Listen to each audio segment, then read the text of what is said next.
The broadcast is now starting. All attendees are in listen-only mode. Good evening, friends, and wonderful welcome on this very new aspect or very new area of our profession, all about cryptocurrency. Very unique topic. We have a wonderful guest with us, CA Saurabh Madhavrao Deshmukh sir. We welcome you, sir. Saurabh bhai. Thank you. आप बहुत ही अच्छी सी देश की सेवा कर रहे हो. Thank you. Mute हो गया विवेक. विराग भाई म्यूट हो गया. ख्वाहिश होती है कि वो फाइनेंस मिनिस्ट्री में काम करे और आप अभी स्टेट फाइनेंस मिनिस्टर के अंडर में हो, उनके साथ हो और आप जो काम कर रहे हो बहुत ही सराहनीय है. आपने आप you are a merit rank chartered accountant, MA in economics, LLB आपने सेकंड सेमेस्टर तक किया हुआ है. आपका एक्सपीरियंस काफी काबिल तारीफ है. आपने as a assistant director license fee में काम किया हुआ है सितंबर 2017 से अप्रैल 2021 तक. Department of telecom, addressing revenue of 1,80,000 crore per annum for license fee. You have also successfully defended AGR case on behalf of government. Deputy Financial Advisor for Central Reserve Police Force for North Region. At present, you are Additional Private Secretary to Hon'ble Minister of State for Finance, looking after a very important aspect: banking, insurance, Department of Public Enterprise, Department of Investment and Public Asset Management since 2021. तो we welcome you, sir. और हमें बहुत ही खुशी होती है और proud होता है आप पे कि आप ये बजट टीम के भी पार्ट थे. हमने आपके फोटोज भी देखे मैडम के साथ, सर के साथ. आप ने बहुत ही अच्छा जो सपना होता है सारे चार्टर्ड अकाउंटेंट का कि वो फाइनेंस मिनिस्ट्री में काम करे, देश के फाइनेंस मिनिस्ट्री में, स्टेट के फाइनेंस मिनिस्ट्री में काम करे. तो एक आप सबके लिए एक इंस्पिरेशनल पर्सनालिटी हो. तो would like to request you to address the attendees on anything you want on budget, on all about this new aspect cryptocurrency जो taxation अभी लगाया है. and also would like to request that आपने recently एक institute में भी एक session किया था कि चार्टर्ड अकाउंटेंट और सिविल सर्विस में कैसे आ सकते हैं और क्यों आना चाहिए. like we have seen that many engineers are in the civil services but very few chartered accountant are there. तो आपने एक इंस्टीट्यूट को भी एक टारगेट सेट करने दिया था कि like we are celebrating 75th year of our independence. तो इन मल्टीपल ऑफ 75 जो गवर्नमेंट का टारगेट है कि वी शुड सेलिब्रेट दिस अमृत काल, देन इन मल्टीपल ऑफ 75 तो 75 chartered accountant in public service in UPSC आए और देश की शोभा बढ़ाए और इंस्टीट्यूट को भी प्राउड फील कराए. तो उसमें भी मैं चाहूंगा कि आप थोड़ा सा सारे एक्टिविटीज को एड्रेस करें. So over to you Saurabh bhai. Okay, thank you Virag bhai. First of all, thank you for calling me on such a wonderful platform of Connect Easy, and I am really fortunate to share the dais with you both, CA Virag and our today's speaker. It's really a fortune for me. But सुबह आज की जब सुबह हुई तो we got a very sad news, and I would like to start up my speech with the announcement of such sad news that हमारी देश की गान कोकिला जो है लता मंगेशकर जी आज वो हम सबके बीच में नहीं रहे भले ही, बट उनकी एक मुझे पंक्ति बहुत अच्छी लगती है कि भले ही नाम गुम जाएगा, चेहरा ये बदल जाएगा, मेरी आवाज ही मेरी पहचान है और यही पहचान हमारे साथ रहेगी. 4 जनरेशन से हमारे साथ चलती आ रही और हमारे आगे वाले कई पीढ़ियों के साथ इनकी गाने और इनका आवाज हम लोग के साथ रहेगा. बट ऐसी बड़ी हस्ती को आज मैं श्रद्धांजलि देकर अपना बात शुरू करना चाहूंगा. और जैसे कि आपने कहा कि बजट बनाना हर किसी सीए का एक सपना होता है एंड उसमें हमने कुछ कंट्रीब्यूट कर पाए. दैट वाज माय मतलब it was a dream come true sort of thing कि मैडम के साथ जाना, वहां फिर सर के साथ बैठना, प्री बजट मीटिंग्स अटेंड करना, फिर हर सेक्टर की कुछ ना कुछ डिमांड्स होती है.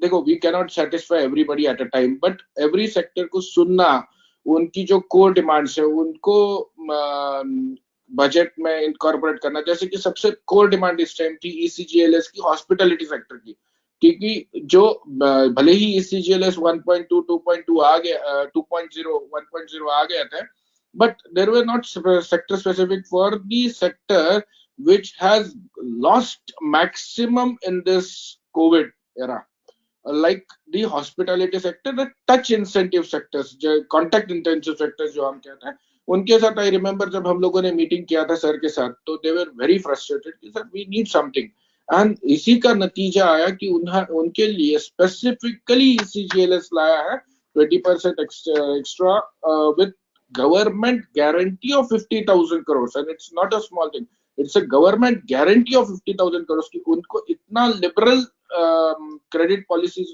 अपनाया जाए कि banks will not have to think कि government उनके पीछे खड़ा है। ओके तो जैसे कि हम लोग कह रहे थे कि ये बजट जो है हमारा, ये हम आज आजादी का अमृत महोत्सव मना रहे हैं, we are in the 75th year of our independence. इसके बाद हमें ये किसी भी देश के इसमें एक पड़ाव होता है, एक बड़ा पड़ाव होता है, बट वो देश के एज में, भले ही 75 in the age of a person is a big age, but in the age of a nation it has just started to rise. जो 150 साल की गुलामगिरी है उसका आधा समय हमने अभी तक काटा है, और अभी हमें तो असली उड़ान अभी लेनी है।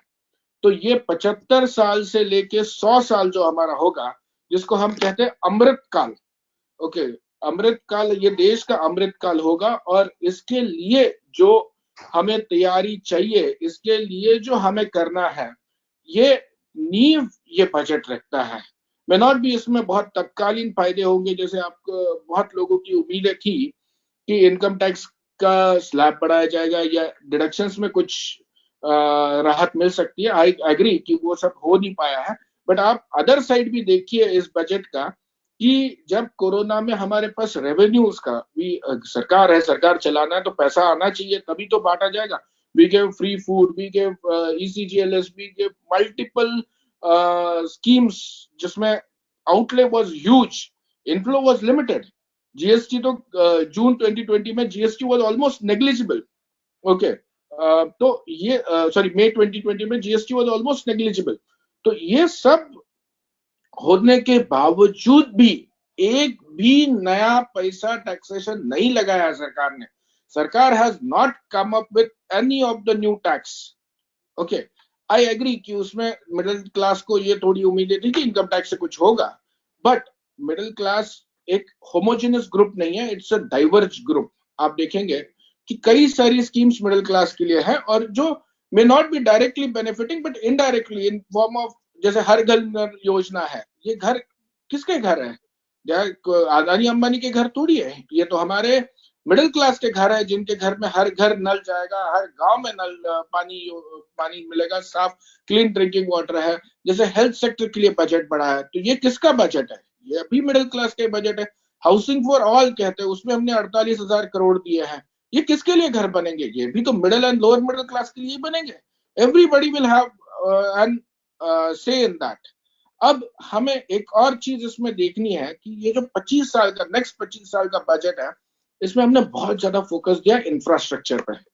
आज हमारे देश में सबसे बड़ी समस्या ये है कि we have a haphazard urbanisation और नो प्रॉपर ट्रांसपोर्ट सिस्टम।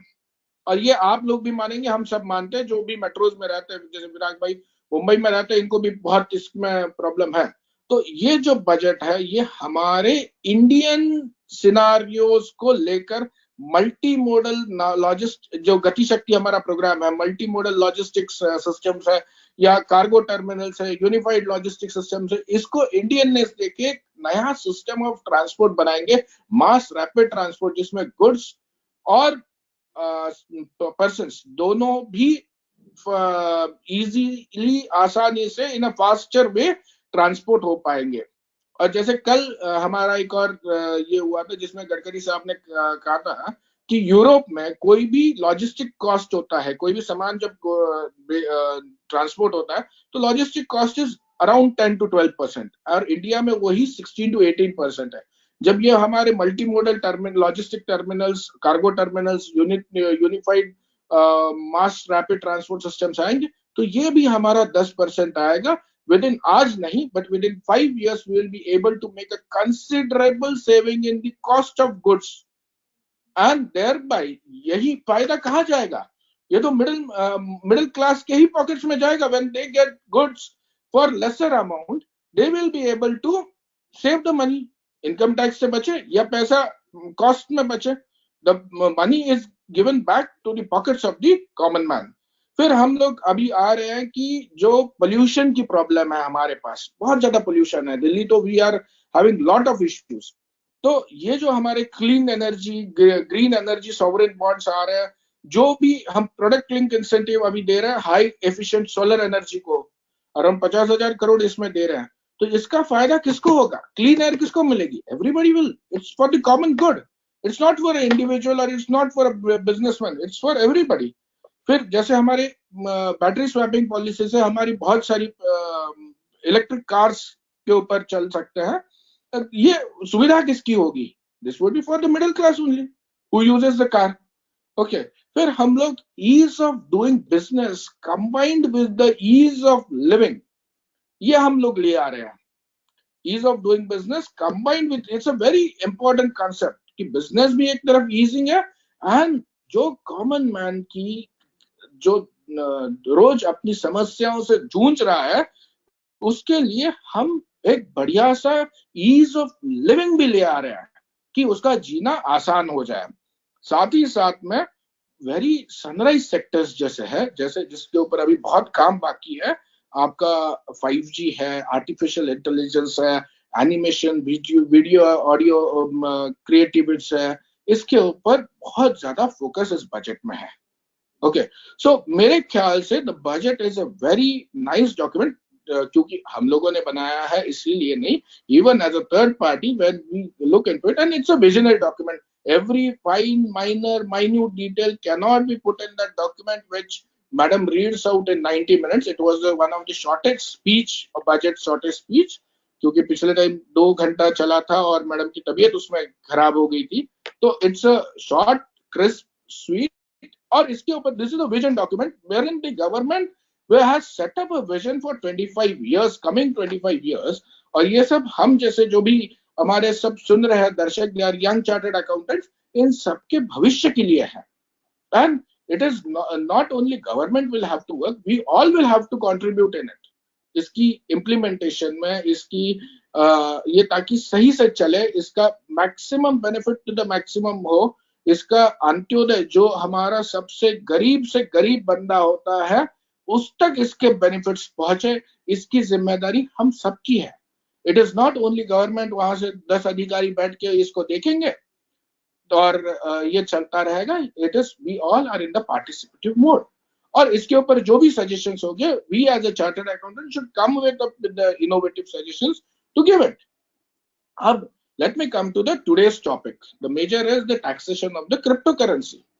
अब ये crypto and currency is a misnomer in India because we don't have anything that is called as cryptocurrency in India. Currency क्या होता है? Anything which is issued by the central bank, which has the backing of the central bank, which will have certain sovereign backing, is known as currency. Okay, तो हमारे यहाँ पर India में कोई भी ऐसा डिजिटल, वर्चुअल, क्रिप्टो, ऐसा कोई भी करेंसी आज तक नहीं है जिसके पास आरबीआई का, मतलब हमारे सेंट्रल बैंक का बैकिंग हो। Okay, so we, as on date, we have nothing, no cryptocurrency. In fact, RBI, in its circular dated 6th of April 2018, had put up a ban on virtual participation for the banks, put up a ban for the participation for the banks in virtual currencies. They have written a circular wherein it was completely banned, but certainly looking into the futuristic coming scenario, the Supreme Court of India in IMI versus RBI chose to ignore this ban, and the circular had to be withdrawn. Then RBI came up with a caution policy. So still now the future of any such cryptocurrencies which are not banned by the RBI is still in doldrums. Okay, but in the current budget, there is an important provision that it would be taxed. Okay, now since it is not a currency, it is not sure, we are not still sure about the legitimacy of this currency. But since it is holding by somebody, its transactions are being are done, and there is a profit. There is an element of a profit. The state, that is the country, has the sovereign right to tax those profits. Okay, so tax, but however, we will have to keep in mind that taxation does not confer the legitimacy. Okay, taxation and legitimacy are two different things. और इसको डाला भी जो है, that has been put up in the highest taxation bracket, that is the 30% taxation bracket, which is your आपके जो lotteries वगैरह जिसमें जाती है, उस इसमें हमने इसको टैक्स किया है. So still the cryptocurrency का future is still unknown. Okay, it is still in the doldrums. It is not, it's illegal, but it is not, it's still legal. The consultation processes are going on. We are coming to the we are coming up with the various stakeholders consultations on this, and very soon a new policy or a crypto act will come up which will regulate this. Meanwhile, there is one exciting announcement also that was made by the Honorable Minister, is that India will have its own digital rupee. Okay, a rupee, when if you have studied the cost of a rupee, printing, transporting, handling, then again it is getting soiled, getting replaced. It's a huge cost. Around 20% of the value that we get from that rupee, it goes into the minting and transporting of the currency. With this introduction of a Reserve Bank backed digital currency, we will be saving on this cost, and this will matter huge. That will also result in two more benefits. That will be the curbing of corruption, because now the cash is one of the major source of corruption. It's a major ways how the corruption happens. When it is a digital currency, the corruption will also automatically fall down, and black money, reduction in the black money, that will reduce in the reduction in the black money also. So it is a futuristic way. It's too early to predict things. We are also catching up with the global scenarios. We are also coming up with our own idea, and I believe majority of the even the majority of the developed economies, so-called developed economies, don't have their own digital currency. Okay, so now that is the very new coming up sector for the chartered accountants also. People should come up with various good suggestions for the government. Yeah, I won't go on how the taxation of the cryptos is going to happen. That is the honorable speaker's today's topic, and I don't want to go into his topic how it will be done. But then this is a very new emerging scenario for the chartered accountants. I would like many of them, it's a fintech. It will give a very much boost to the fintech, and fintech is the future. Okay, not only the technology, not only the finance, it's the combination of both which will make up the fintech. That will be the future of the coming global economies for the next 25 years. And it's our duty so that this Amrit Kal is also becomes the best time of the country. The next 25 years become the best time of the country. Meanwhile, जैसे Virag ji had put up a thought कि chartered accountants participation in public service. Now there are two routes opened up, and I would like to highlight the another route. Those who have missed the bus of UPSC. UPSC is a highway bus that a person can go in. But अगर वो भी miss हो गया है तो now government is very keen on getting the resources, getting the good people from the private sector on the lateral shift for certain years on contractual basis to government, utilizing their expertise, using their knowledge for the benefit of the people, for the benefit of the nation. And those who, it's now 38 deputy secretaries, around 22 of the directors, and 6 joint secretaries have joined in the government of India from the lateral entries, from the private, from the semi-government, from the PSUs, wherever the talent was. And they are joined as a sector specialist. For example, we have a director from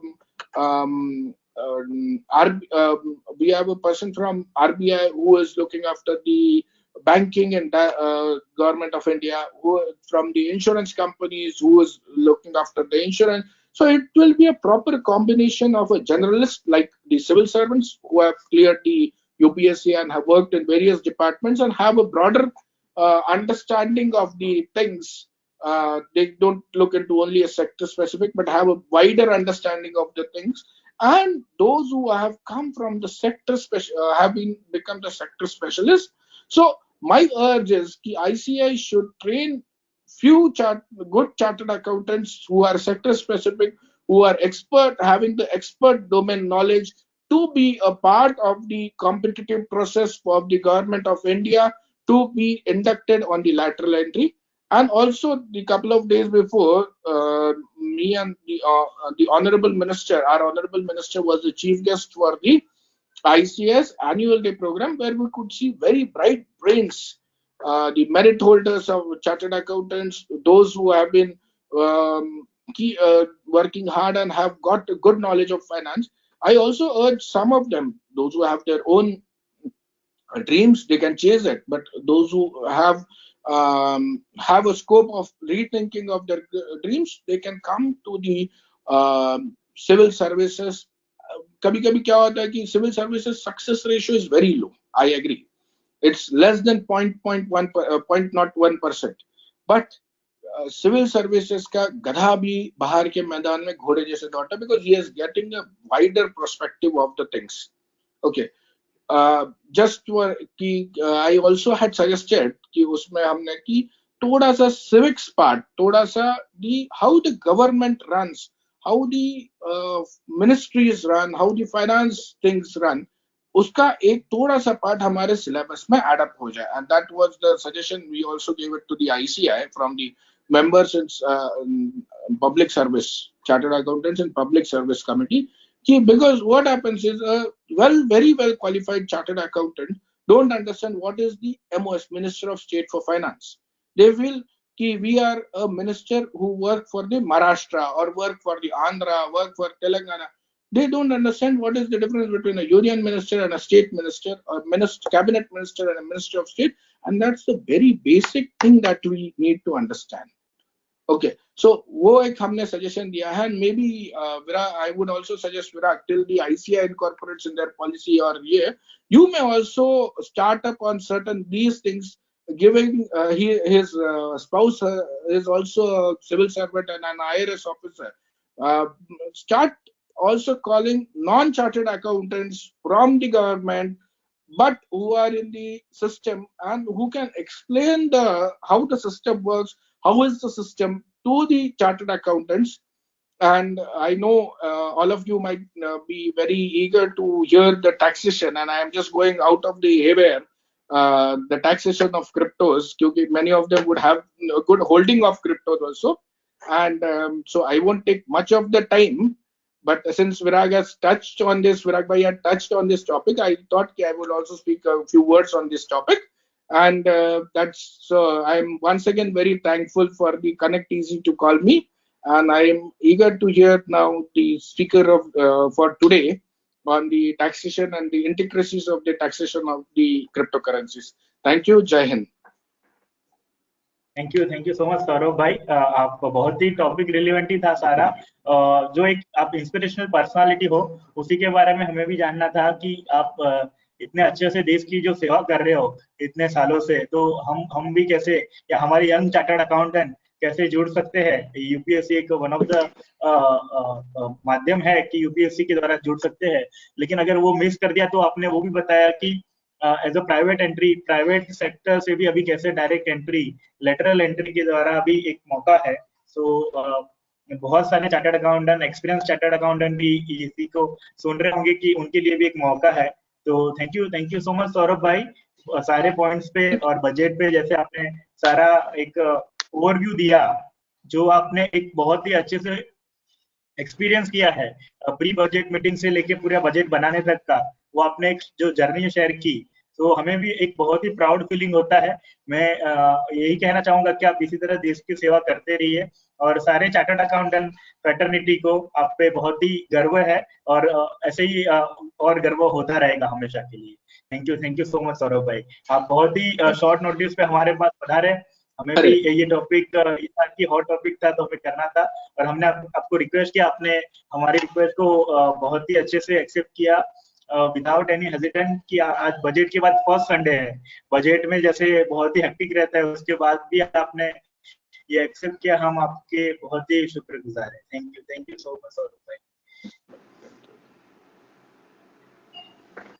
So now I would like to invite Vivek bhai, would like to request Vivek bhai to share his screen meanwhile.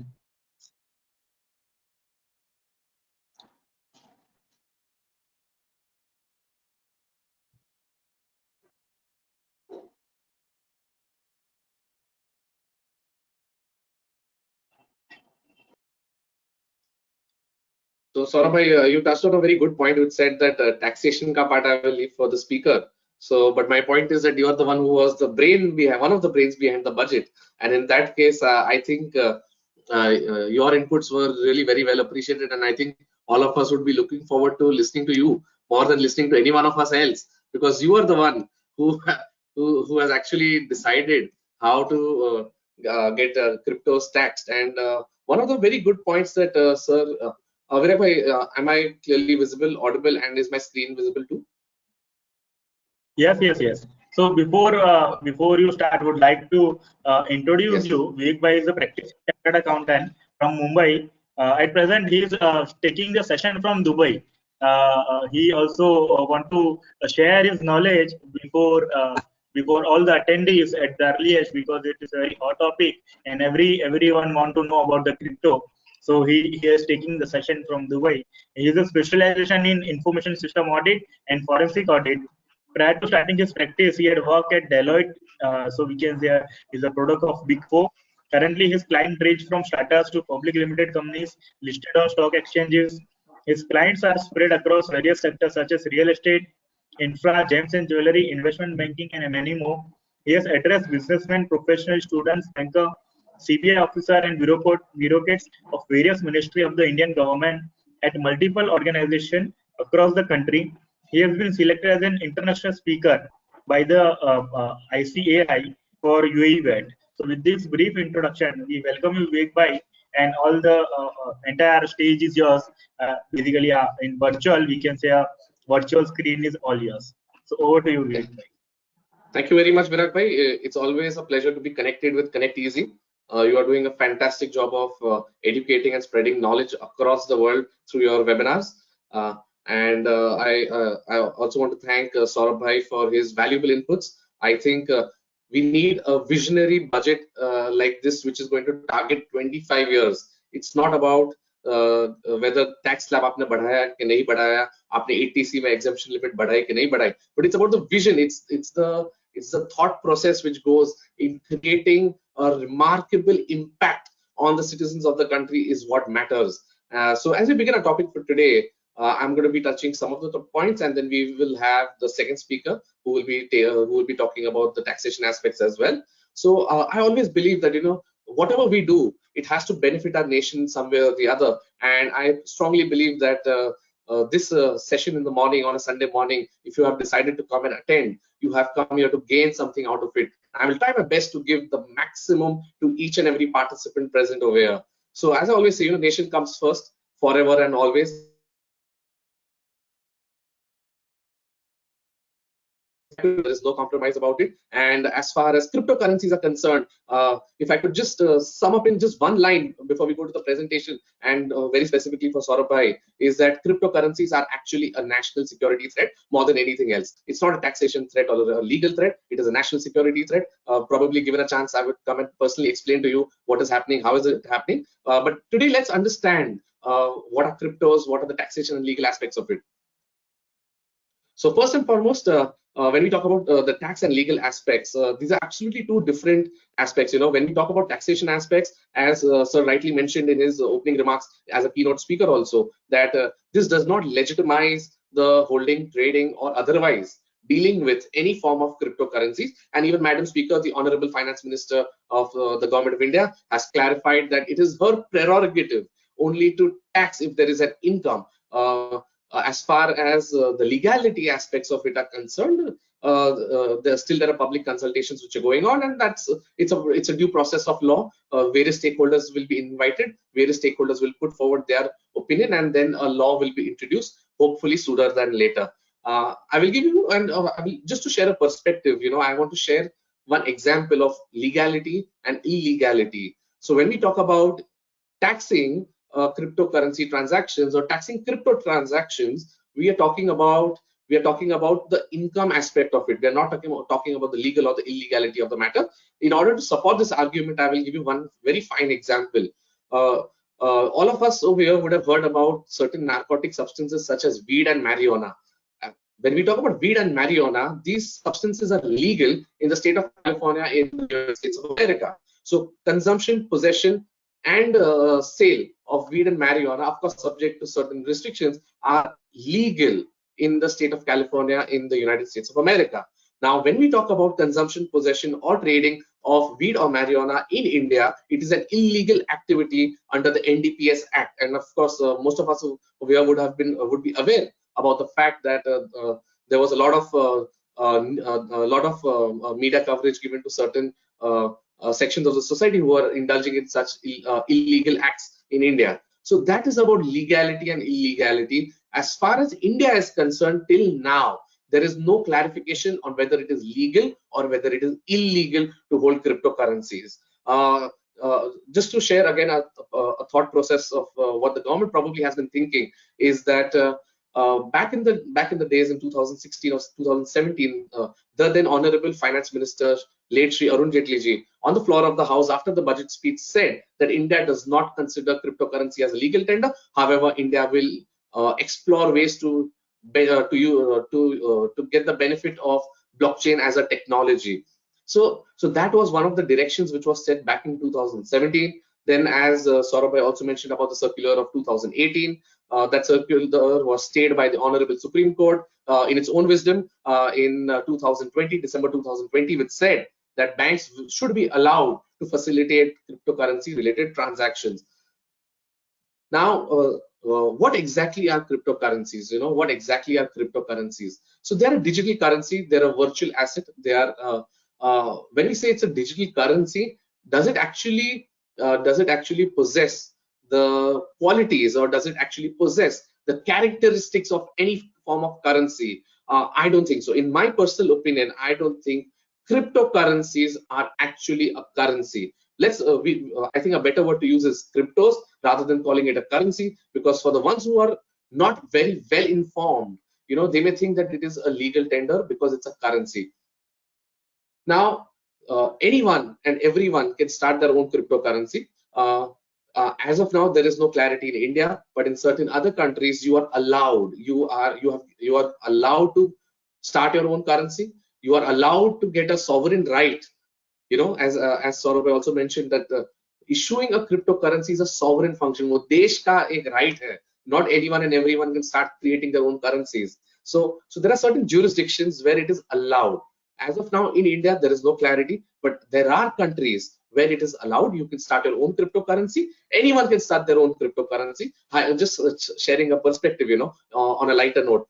Probably if Virag bhai decides to launch something called as a Connect Easy coin, just sharing a thought. If Virag bhai decides to start something called as a Connect Easy coin in some other jurisdiction where it is legal, and in order to attend his webinars, you have to pay in his currency. You will have to start buying that cryptocurrency. And some cryptocurrencies claim, I'm being very cautious with the words that I'm using. Some cryptocurrencies claim that they are a use case scenario. For example, if you want to use a service, if you want to use a particular feature, these cryptocurrencies will help you. These will assist you to facilitate a particular transaction or to use a particular feature or a service.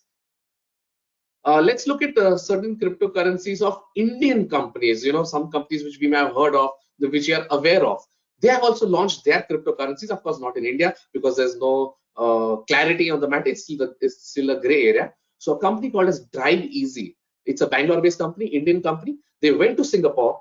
They launched their cryptocurrency in Singapore, where it is recognized and regulated, and they raised money by way of cryptocurrency. So it is called as an ICO, initial coin offering. The way we have an IPO, which is an initial public offer for stocks and equities. Similarly, in cryptocurrency, there's something called as an ICO, which is which is an initial coin offering.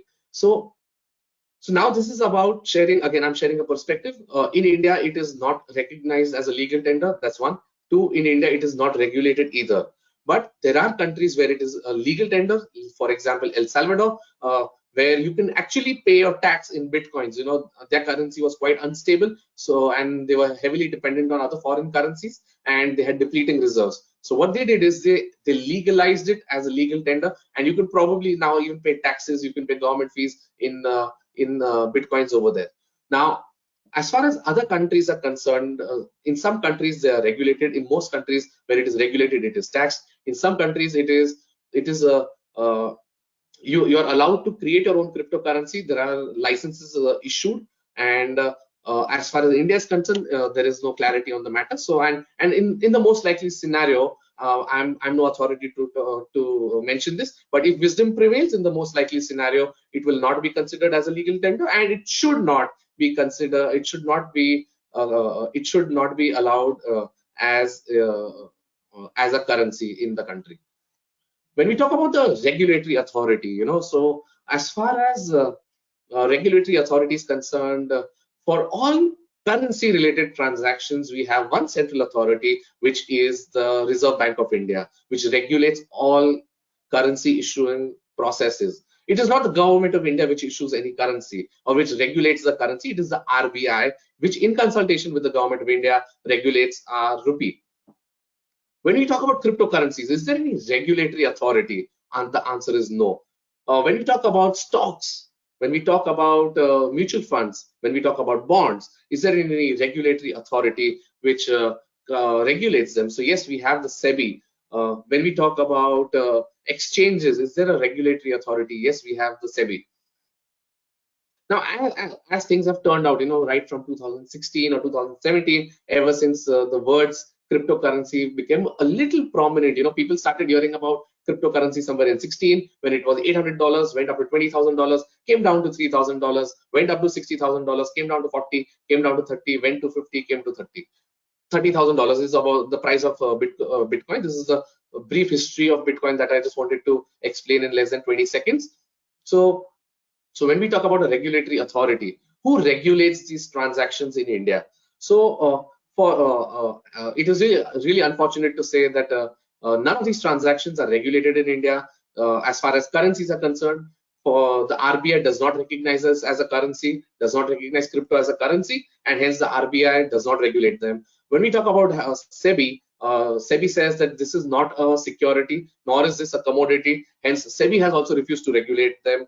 When we talk about any other agency, when we talk about the exchanges, so SEBI even also regulates the exchanges, and they are the supreme authority as far as securities are concerned in India. So there are certain self-proclaimed, self-assumed organizations which call them as exchanges, and they spend heavily on marketing. They have a lot of media spends. They have a lot of media coverage. Some of them are paid. Some of them are unpaid. And left, right, and center, they've been spending crores and crores to create awareness that they are an exchange. Now, they are a self-assumed exchange, they are a self-regulated exchange, and they are a self-controlled exchange. Again, I'm being very cautious in the choice of words that I'm using, but the fact is that they are not regulated by SEBI, they're not regulated by the government of India, they're not regulated by any authority or any watchdog, and they're not accountable. More than anything else, they're not accountable to anyone in this country because they are self-regulated, self-assumed, and self-controlled. So when we talk about regulatory authority, there is none, and no authority, no organization, no department, no ministry, or no autonomous body has taken up the matter to regulate the self-controlled, self-assumed, and self-regulated cryptocurrency exchanges. Of course, as things stand, there are certain people who try to lobby for these kind of organizations. There are some really high-profile people linked with these organizations, these so-called exchanges, and the only word that I can use for them is that they are wolf in sheep's skin. Okay, they claim that they are associations. They claim that they are trying to do good for the country, and there are certain sections of the society. Because this is a public meeting, I will not be able to share more, because for all you know, there might be a case for defamation worth thousands of crores on me for what I'm saying. But I will try to be cautious in what I'm saying on a public forum. So there are certain sections of the society who are trying to get this regulated. Now, just to share a perspective, there was one report which claimed that there are 10 crore cryptocurrency users in the country. Now, how did the figure of 10 crore come? Now, let's try and understand what the Indian economy is, and then let's rationally think. Most of us are finance professionals over here, so let us rationally think how did this figure of 10 crores arrive.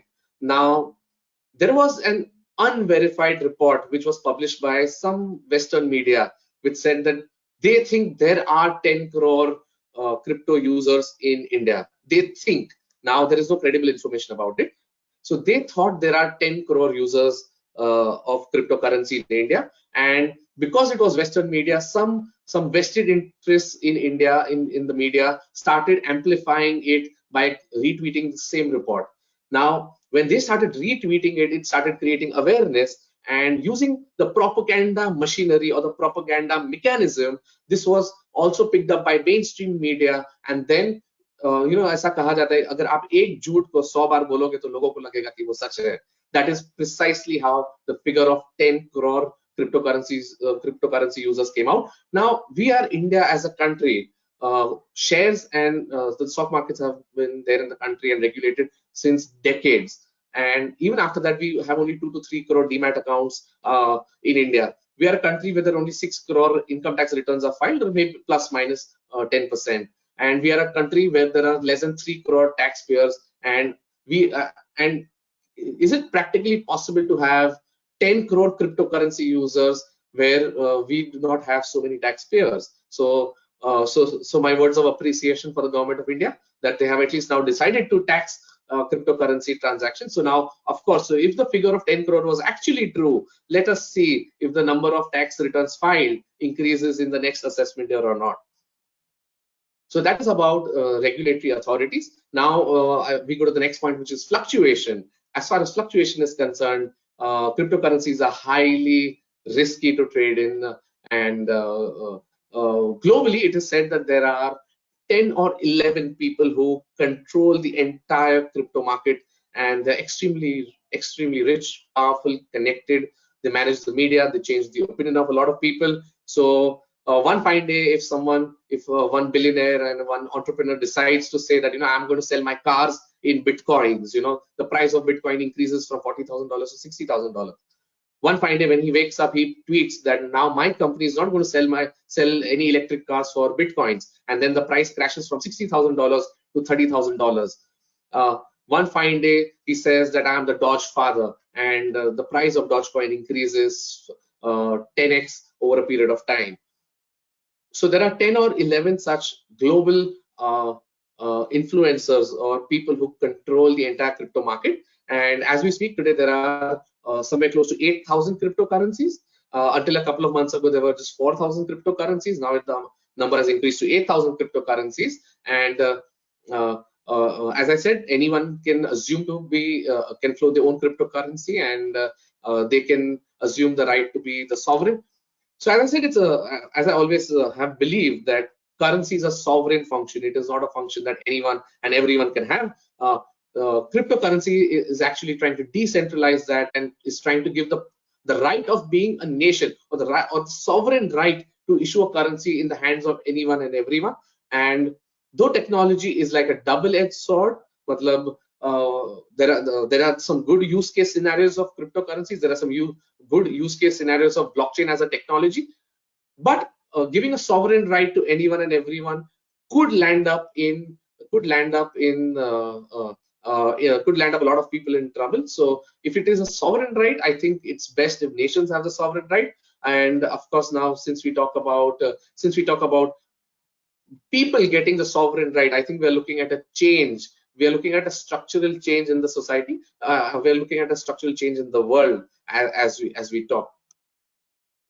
Now, the next point that I'm going to talk about is the role of exchanges. Now, till when exchanges were not able to function because of the circular of the RBI, which prohibited banks, the April 2018 circular prohibited banks from using from providing services to exchanges and to users who use or deal in cryptocurrency. So till when that circular was in place, I think that the total volume of transactions had actually shrunk. It had actually minimized. However, ever since the Honorable Supreme Court, in its own wisdom, I don't know what was the logic behind it, but we have to respect the verdict of the court, as the Honorable Supreme Court decided to remove that stay, remove the effect of that circular.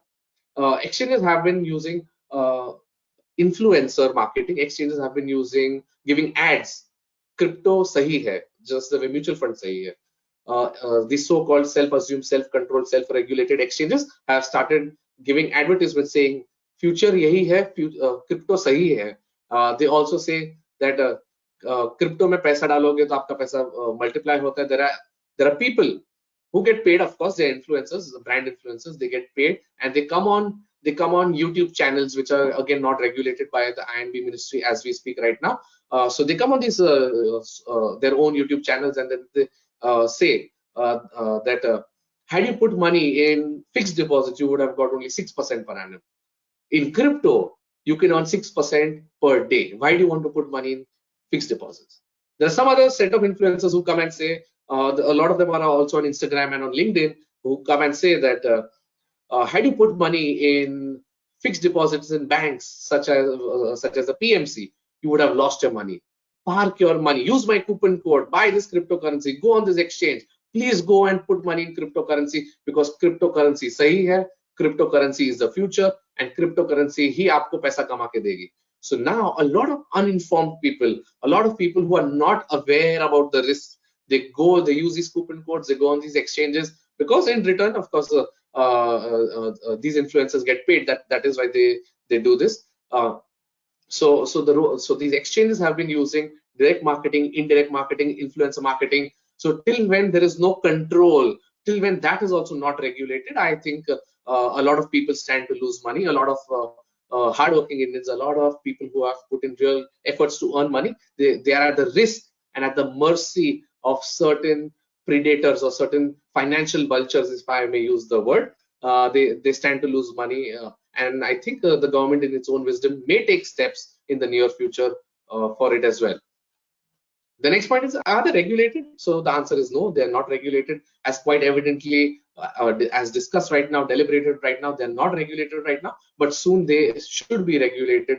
And let's hope that there is some clarity. I think what we as a nation would require, and what we could request the Honorable Chief Guest for today's program and the keynote speaker, is that the sooner there is clarity, the faster will we be able to save people from losing money. So are they recognized? No, the government does not recognize neither the exchanges nor the currency. And are cryptos legal? I think the answer would be given by our very own Honorable Finance Minister. As of now, it is under public consultation, and the Honorable Finance Minister has clarified that it is a sovereign right to tax any income in the country. No one can take that right from the nation. It is a sovereign right to tax, and just because it is tax, it does not mean it becomes legal. Again, to share a perspective, if a person, hypothetically, if one person is involved in smuggling activities, smuggling is illegal, as we all know. It is prohibited under the Customs Act and other various acts, FEMA and other acts. But if a person has smuggling income, in all likelihood, that person has to declare that and has to pay taxes on that. But that does not mean that the activity itself becomes legal. So, so as far as legality is concerned, it is still a gray area. So please exercise caution. And if you are a financial advisor or a chartered accountant or a finance professional, if you have to advise your clients, my only suggestion is that always request them to exercise caution, because till when there is no clarity, it would not be safe for anyone to put money in cryptos. Now, if you see, I have deliberately not used the word cryptocurrency over here. I'm using the word cryptos because I personally do not believe that they are a currency. Of course, they may be a virtual asset, it may be a digital asset, but I personally, in my personal opinion, do not consider cryptos to be a currency. So let's come to CBDC, because CBDC is the game changer, which is CBDC stands for Central Bank Digital Currency. That's a game changer. It's going to change the way we transact. It's going to change the way we deal with each other. It's the as far as cryptocurrencies are concerned, there is a narrative which is created, or a propaganda which is created, is that in order to buy NFTs, which are non-fungible tokens, non-fungible token is, agar short mein kaho, in very simple language, it is a digital art. Non-fungible token is a digital art which has certain underlying characteristics, under certain underlying properties attached with it, which can be bought and sold as if you are buying some other asset. Hypothetically, just as an example, please do not treat it as financial advice. Hypothetically, you buy shares of one company, you buy 100 shares, you sell 100 shares. You buy one share, the price of that share increases, you sell that one share. So similarly, NFTs, you buy it for some value. If the value increases, you may sell. If the value reduces, you may lose money, but you may still sell. So NFTs are non-fungible tokens, which is, in layman's language or in simple language, let's call it as digital art. Now that digital art can be bought and sold on blockchain. People who speak for legalizing cryptocurrencies, they say that if cryptocurrencies are banned in India, how will the people of India be able to buy NFTs? How will the people of India be able to get the benefits of something called as Web3? Web3 is the latest version or the new version of what is yet to unveil. How can we reap the benefits of Web3 agar India ne cryptocurrencies ko ban kar diya? So in very simple words, I say CBDC, which is a central bank digital currency, is a game changer. It is a blockchain based, it is going to be a blockchain based currency. So yes, with CBDC, we will be able to get the benefits of Web3 as well. Now, I think it is the duty of the government of India to explain this to people, to clarify this, that CBDC will not prohibit people, will not take away the chance from Indians to get the benefits of Web3, as it is so called. As I said, it's a propaganda, but whatever it may be, I think the best way to neutralize propaganda is information. So if the government of India releases information, I think it kills propaganda and it kills misinformation. And CBDC will allow, because it is a blockchain based technology, for issuing a digital currency, a digital rupee. It will allow us to still participate in something called as Web3. It will still allow us to participate in buying NFTs. Just to share a perspective, a lot of Bollywood celebrities are now issuing their own NFTs, and people go and buy them through various platforms. A lot of big shot and very well recognized celebrities have started doing this. Soon we will also see sportsmen doing it. Soon we will see various other sports such as cricket, badminton, table tennis, tennis. All these sports celebrities also issuing their NFTs or selling the digital art. So that's going to happen in the time to come. And once there's more clarity on the crypto bill in India, I think it's just a matter of time when things get regulated, and when people can officially do these kind of transactions, it's just a matter of time. Now, I will also be talking on the role of professionals. As things stand today, it is not regulated in India, and as things stand today, it is neither legal nor illegal in India. So as professionals, I think we should explain to our clients the pros and cons of this technology. This technology has tremendous potential, which is a blockchain technology, which is the underlying technology behind all cryptocurrencies. Blockchain technology can be used in multiple industries, such as land revenue records, medical tech, insurance tech, supply chain management, identity management, and many more. Cryptocurrency is just one very small application of this larger technology. Now, to share a perspective what blockchain technology is and what cryptocurrency is, think of Google. Google is just one of the search engines on the internet. Google is not the entire internet. The internet is much larger, much vast than just Google.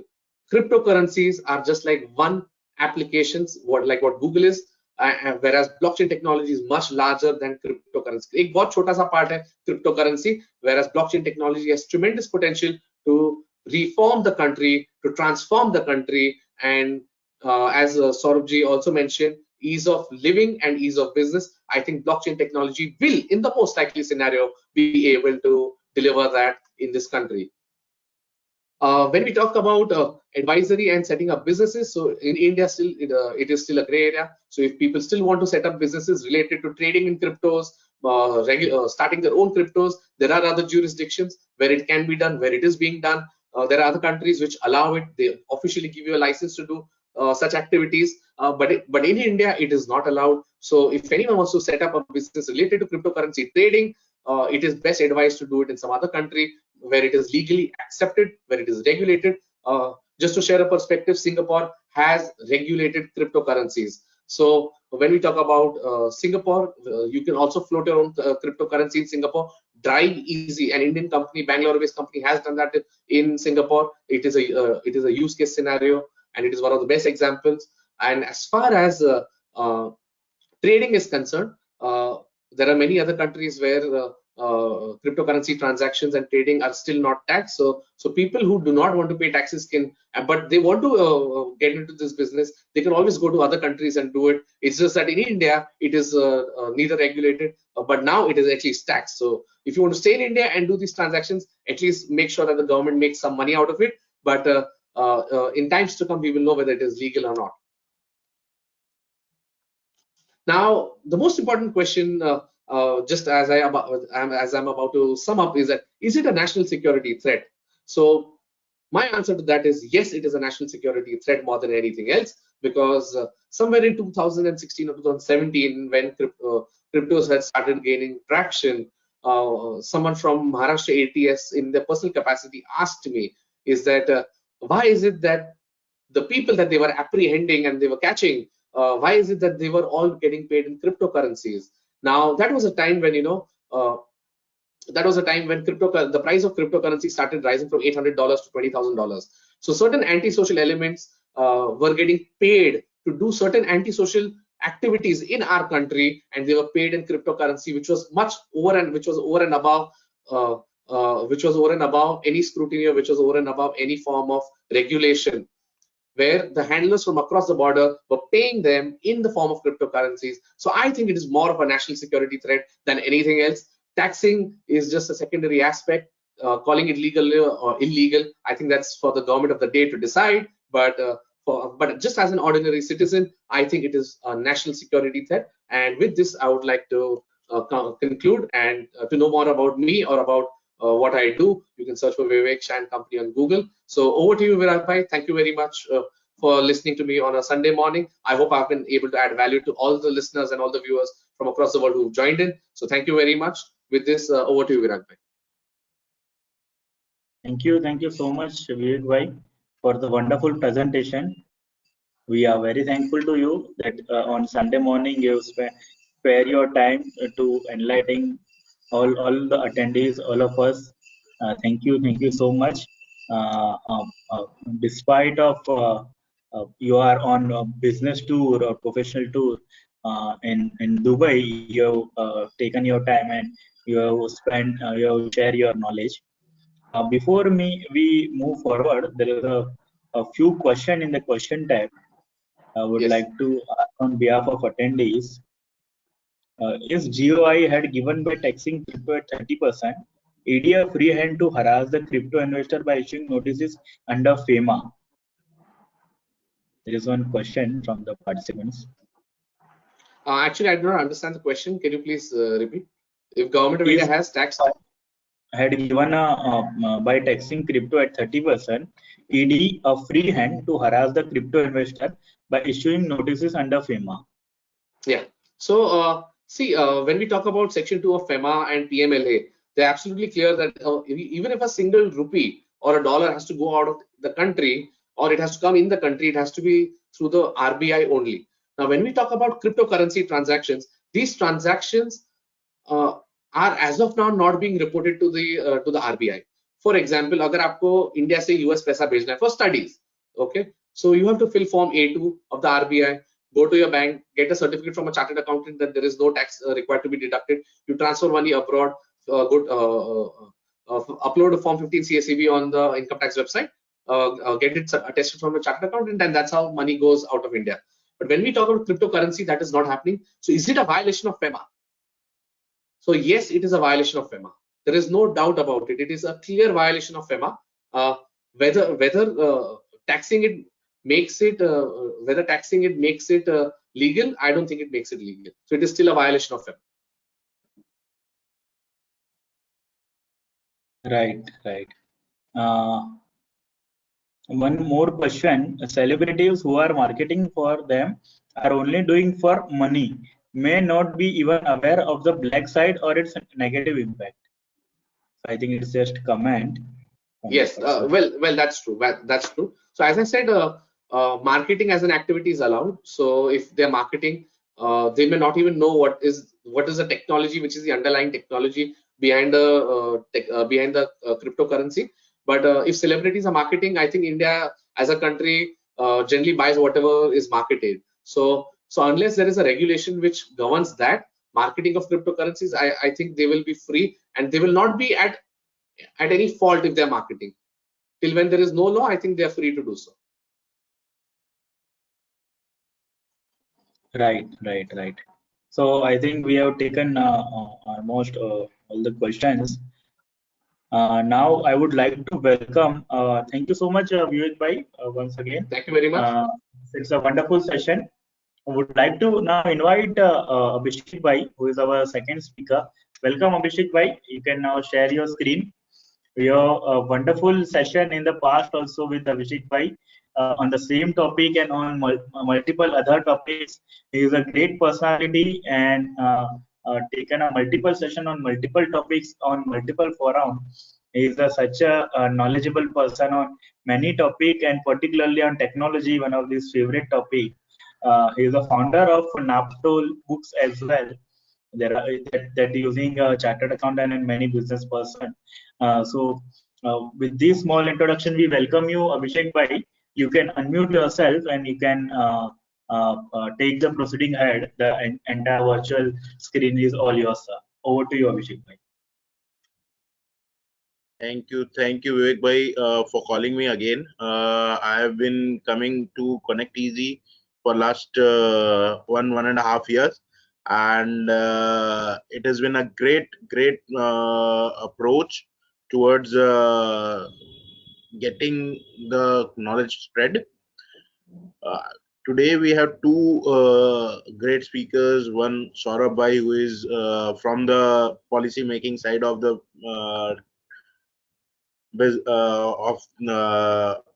hello, am I audible? Yes, Abhishek bhai. So I was not able to see the screen, that's why. Yeah. Okay. So you can see the screen and we can see you, sir.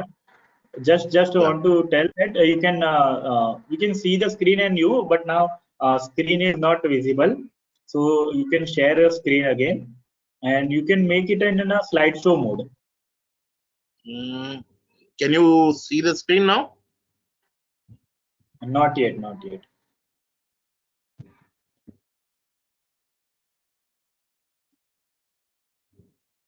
Yeah. Now you can see the screen. Not yet. 1 second. I am giving access again. I don't know what is the problem today.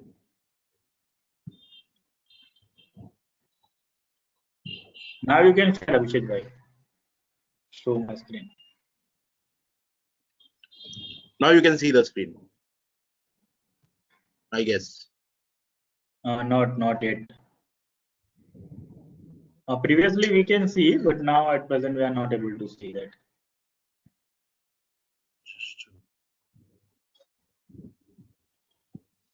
Please try again.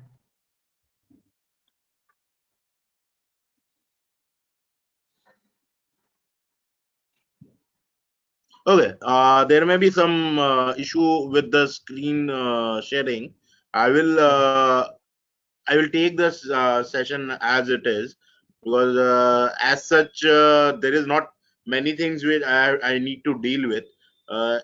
See, as the policy side, Saurabh rightly said, there are many things which need to be coming up, and what are the issues which may crop up with final with digital currency being allowed as a currency or even as an asset. What are the legal complications, what are the public at large will lose. So that are one aspect is to tax any income which arises. So if you want to tax all and every income which arises from a transaction, you have to tax it. So be it horse racing, it is allowed in few states, it is not allowed in few states. So legality apart, it is taxed in every state at the rate of 30% tax, with MMR coming in.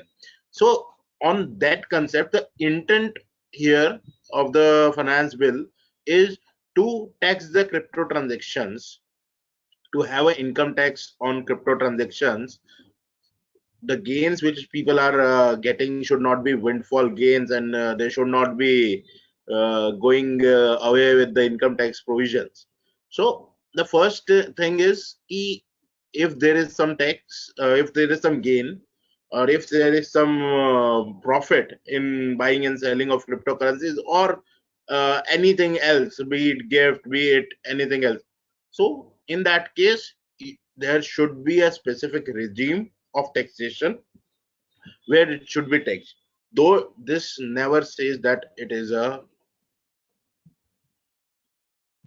legal thing, legal currency, or a legal capital asset. But again, not being legal does not mean that you can't tax on it. So there may be some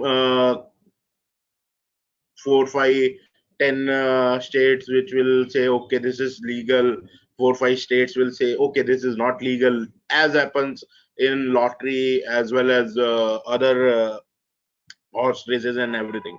So we have to be very clear that taxation provision पहले समझ लेते हैं, and then we will go ahead and check how legality will come in and how the overall structure will be in the future. So this is a very, very brave step from Nirmala Sitharaman ji, our honorable finance minister. She has actually paved way for a brighter future in this project. She has paved way for a more clear and more compliant tax structure. So now, why are we discussing crypto taxation? Why it is so important? Why everyone is looking at the transaction sizes and the gains made? So, as rightly shared by Vivek bhai, that there have been huge transactions, and public at large has been doing cryptocurrencies because of this exchanges promoting very small amount and huge returns. So this is the same thing. It can be said a scam, it can be said a marketing stunt to induce retail investors into cryptocurrency. And as he also said before, that the whole idea of cryptocurrency was not to be traded as a commodity. It was to be a easier, it was to be a better way of payment. a smarter way of payment with all the logs coming in into the blockchain thing. So this was the actual thought process behind the cryptocurrencies, but that has been deviated from long 5-6 years has been there has been huge deviation. Then again, RBI came up with a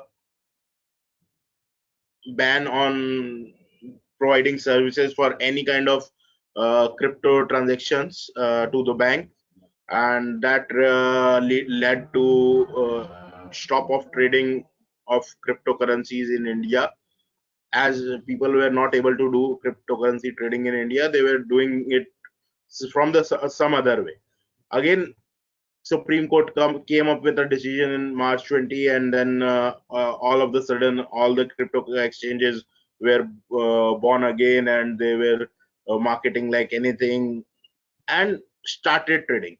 So what happened in last 2 years is there has been huge investor base coming into cryptocurrencies. Even a pan wala is going and saying, "यार देख मैंने 1,000 रुपए का she is showing वजीर x पे मैंने 1,000 का 4,000 रुपया कमा लिया." So what this actually impacted is the word of mouth spread like anything, and people were investing in cryptocurrencies like anything.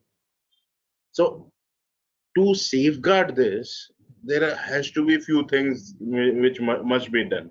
So there will be certain regulatory aspect coming in on those stock exchanges. There may be certain tax laws which needs to be clear, because अब क्या होगा, tax laws are clear, now people will hesitate to do it or not to do it. So when people are in a confusion state, they will rather see and say, यार ठीक है, taxation है इसके ऊपर, अभी इसमें reporting करना, ये करना, वो करना, it is not easy. Let's don't do it.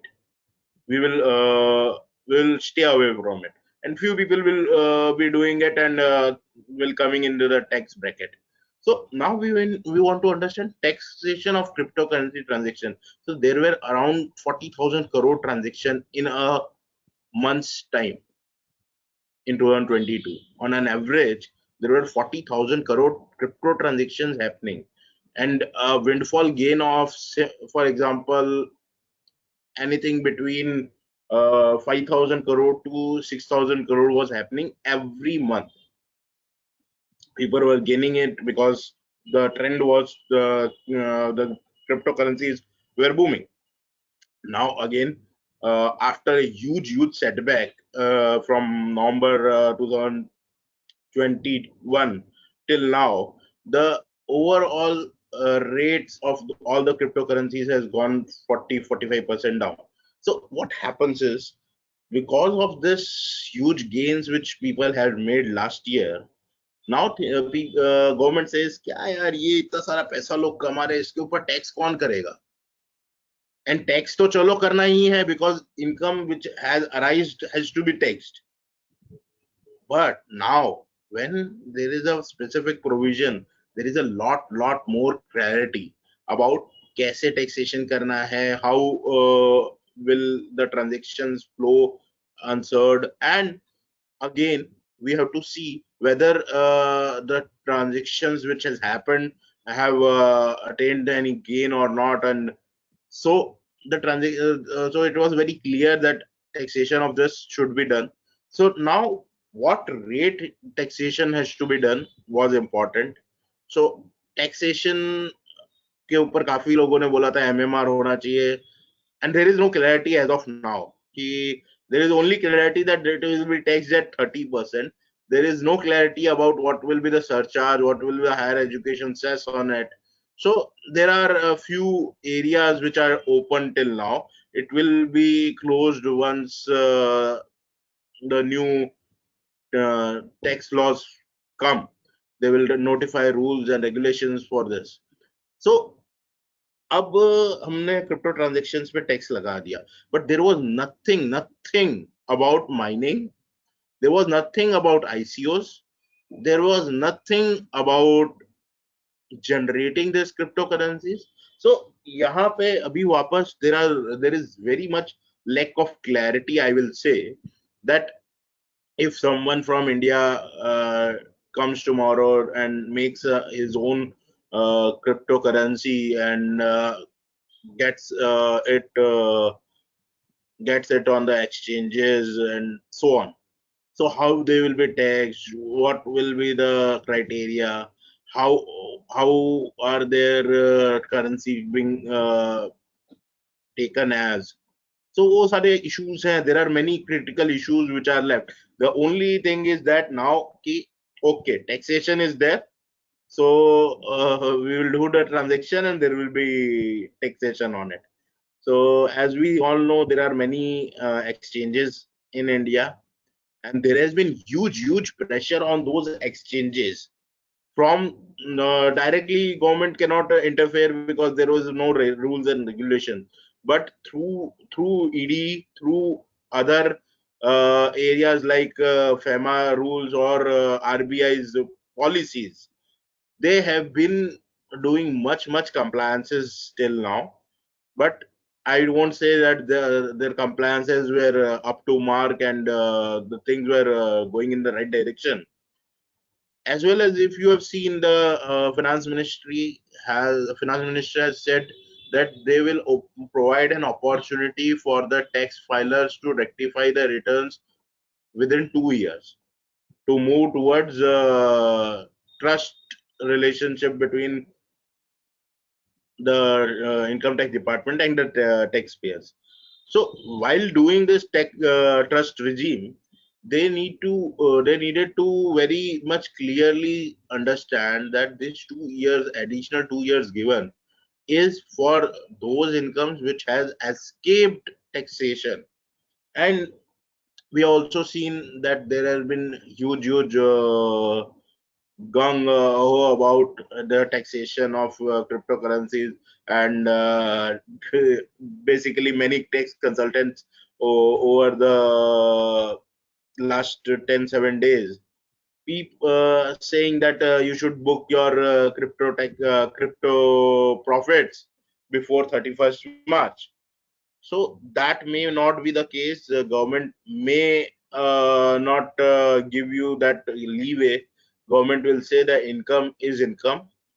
Any income, even if undisclosed income, has to come under taxation. And this provision plus the 2 years rectification provision, revision provision, can be seen hand in hand. And we may say that last 2 years, 3 years, anyone who have earned out of cryptocurrency may have to revise their returns, and tax may be added on those transactions. So now we will discuss. ठीक है, ये सब समझ में आया, trading हो गया, mining के लिए अभी क्लैरिटी नहीं है. सो ये लीगल है कि नहीं, सबसे बड़ा इशू. So legal है कि नहीं, इसके लिए we have to wait for the bill to come. And as of now, what the situation looks is, it may not be legal. It will not be legal as a normal currency. It won't be considered as a currency. It may be considered as an asset, whether it is an capital asset, whether it is a trading asset, whether it is a commodity, that has to be seen. But it will be recognized as an asset. And while recognizing as an asset, it will be taxed. There will be a taxation on it.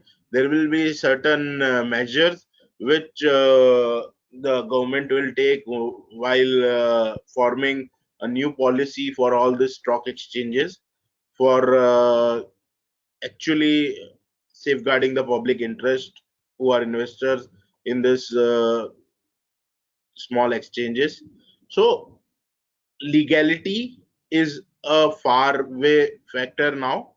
It is not that it is legal. अभी legal नहीं है, but maybe within 6-8 months, once RBI is ready with their own currency, it will give a booster to the government that while launching their own currency, they should come up with a stronger law on cryptocurrencies and ban those cryptocurrencies for normal transactions. You may have them as an investment asset, you may have them as a trading asset, but they won't be used as a mode of transfer. Sorry. So again, these are the all facts which are not confirmed by anyone. This is what I feel about the legality of cryptocurrencies. Now, what is the tax structure internationally? Internationally, majorly all those developed nations have come up with a policy to tax cryptocurrencies transactions as an capital asset with a maximum capital gains taxes. So when we say maximum capital gain taxes, so people are taxing cryptocurrencies at a maximum rate taxes. Even the US government was thinking of doubling the tax rate on cryptocurrency transactions. So again, internationally, people are recognizing that as an asset, and they are coming up with a more clear regime of taxation on cryptocurrencies. So everyone, Australia, England, US, Japan, Spain, everyone has recognized this as a uh, capital asset. So few of them have also taken it as a private money or a uh, exchange mode. So it will take time, but again, once this happens, once this are into as a commodity, also think as a digital currency. What will RBI's digital currency will come up with? Is it a trading thing which they are coming up with? No. The real benefit of a cryptocurrency which is regulated and coming into market will actually help in tracing of the transactions, will actually help in seeing what the money is transferring and where the money is transferring. It will help in better clarity, better policy making for the policy makers to understand where the flow of currency, as well as to know how to deal with the issues which are currently faced by the public at large. So it is not just that digital currency will rupee will become digital and it will be traded as other commodities like Bitcoin and everything on this trading exchange. That is not the purpose. The intent, the purpose of bringing in rupee as a digital currency is much bigger. It is for the good of everyone. It is for the policymakers as well as for the lawmakers to decide and define things which would have not been there. So being digital rupee, near possibility, as we can see already the work has been started by RBI for digital currencies, as well as they are on track to launch it by maybe next year. So if they are launching a rupee, then we have to be very clear. Then all our transactions will be at their disposal because they are the central authority who is controlling that blockchain. So वो एक अलग matter है, how they will take it forward, how much transparency they will come up with. So India में अपने discussion करते हैं वापस taxation पे. तो इंडिया में जो टैक्सेशन होना है, what Indian people are looking at is a 30% taxation. There is a lack of clarity on whether the surcharges will be applied on it, whether education cess and higher education cess will be applied. So as of now, as I have told earlier also in many webinars, taxation MMR पे कीजिए. It will be a easier approach to settle, and as it is 30% slab, the same slab which lottery and all the other undisclosed income, and all the other income from such transactions come up. So 30% tax slab is not bad. There is a clarity that it will be recognized as an asset over the period of time, because to tax anything you should have to define what is. So first people have to define what is a cryptocurrency or a digital currency. And while defining that digital currency, they can define it as a capital asset, they can define it as a asset, they can define it as an investment asset. So there are multiple possibilities whether how the tax authorities will define the cryptocurrencies. So asset recognition is important because as on date kya hai? As on date there will be no other losses can be settled against cryptocurrency profit. Profit will be arrived just by deducting the it will be judged by deducting the buying rates of cryptocurrency. So when I say just by deducting buying rates, there may be other charges like wallet charges, like some commissions which might be occurring.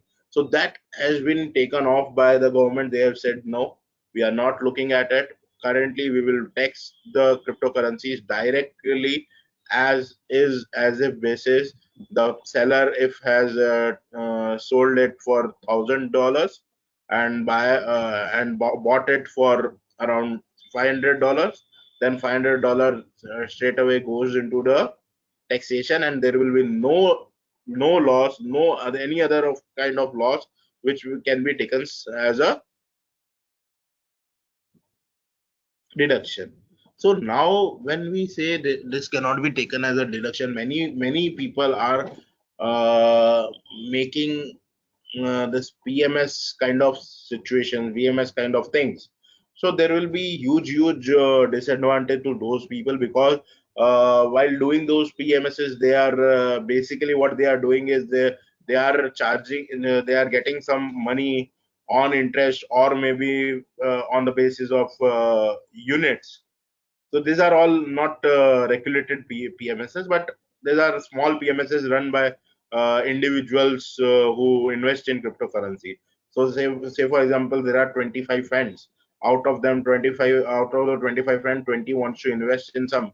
So they will ask one friend that, okay, चल ये मेरा पैसा रहा, लगा तू crypto currency में, मेरे को मिनिमम इतना रेट ऑफ इंटरेस्ट पे रिटर्न दे देना, and I will be happy with that. So when we discuss about this, why I'm discussing this is there will be this kind of interest, this kind of share will not be allowed as deduction. So if I'm buying I'm selling in $1,000, there is a $500 which I have taken as on interest from Mr. Virag. तो विराग भाई का interest हुआ $90, and out of that $1,000 I won't be able to settle $590. I will be only able to settle $500, and on $500 I have to pay 30% tax. So what happens is there might be a double taxation on $90, which Virag bhai will be asking me for the interest, because I have already paid tax, and now Virag bhai again has to pay tax on it as an interest income. So these are the huge areas which are not clear till now. So once the asset recognition is confirmed, once there are some regulations in this area, there will be much more clarities on how the transactions should go, and what are the key costs which can be deducted from the profits of cryptocurrency, and then again utilized as a tax payment. So this is one part. Another part is there is a provision of TDS.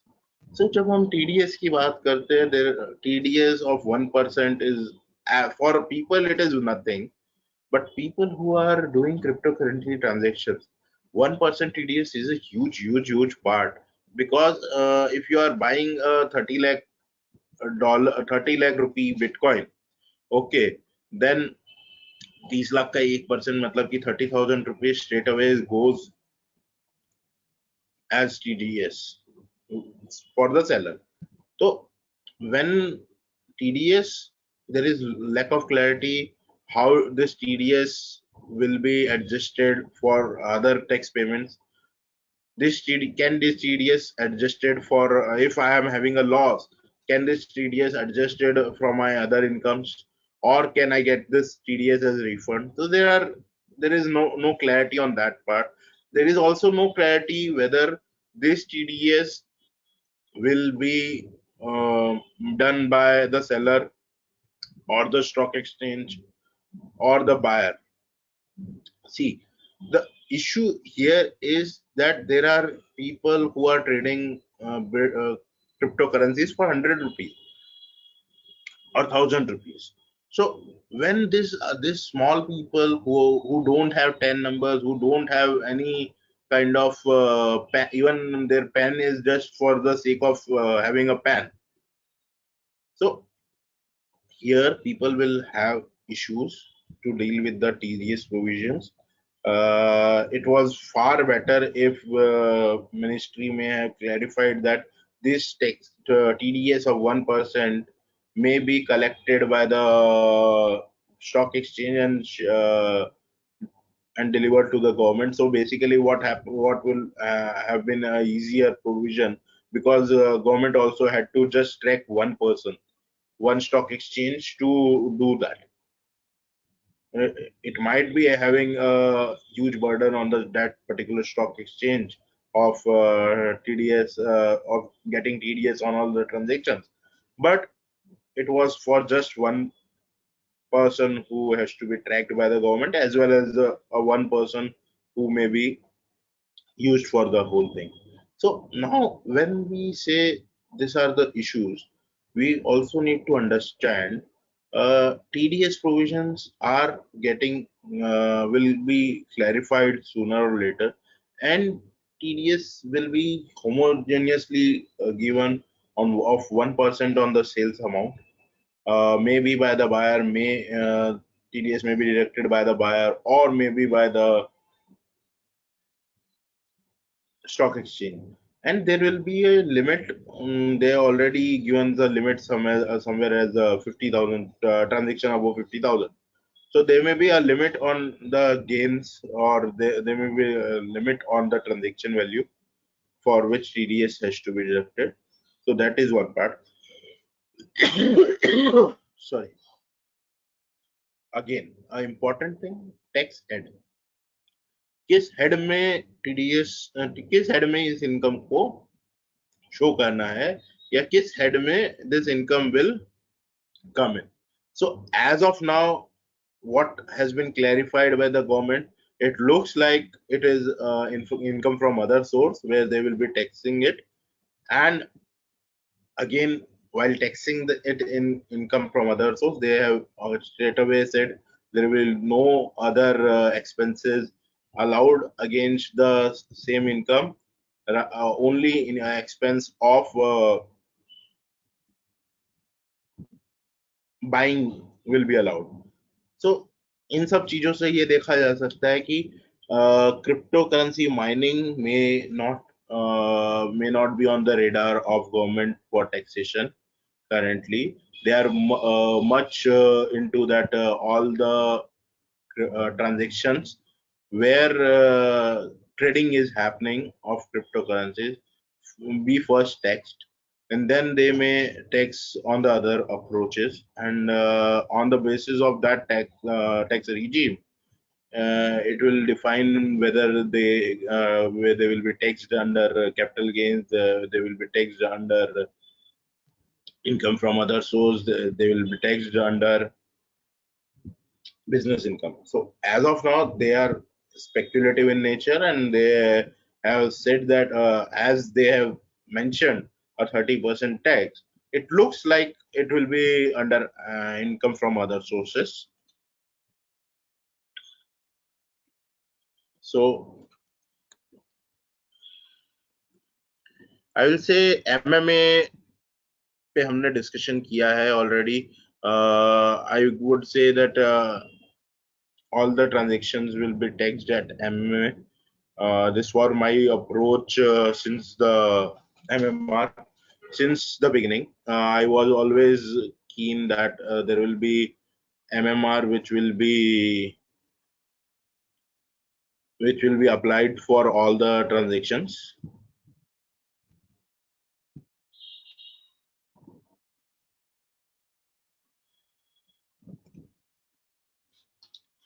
Now, GST on crypto transactions, cryptocurrencies. So as of now, they have not said anything about GST.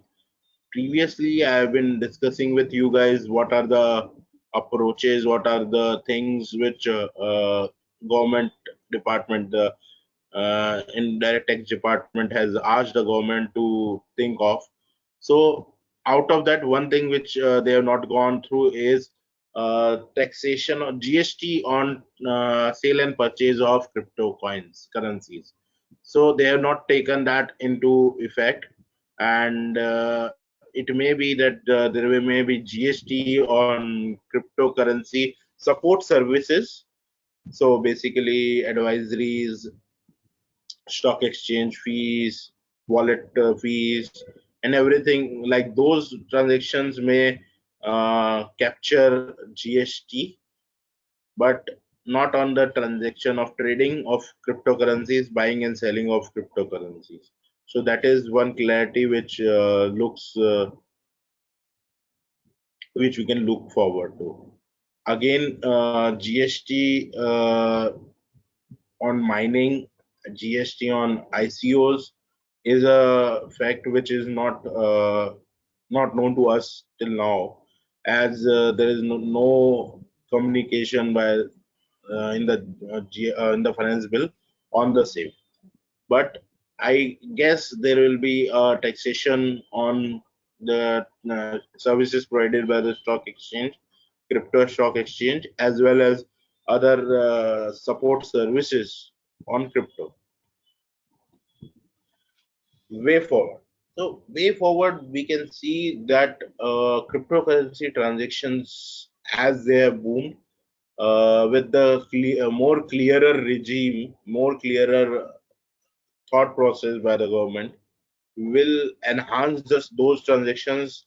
Uh, will actually the bigger player will now be able to do the cryptocurrency. Say, for example, a financial institution wants to do some cryptocurrency transaction. Till now, they were very much scared of the legality. They were very much scared of the taxation aspects.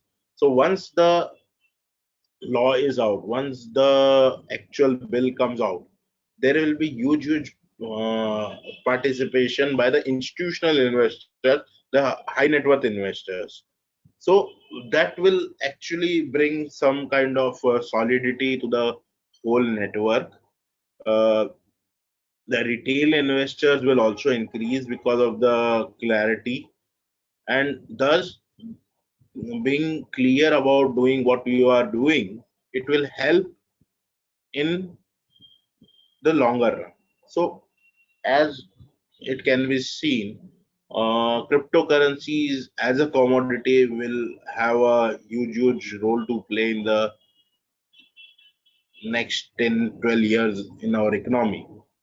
And rupee being a crypto rupee or a digital currency, it will also impact our own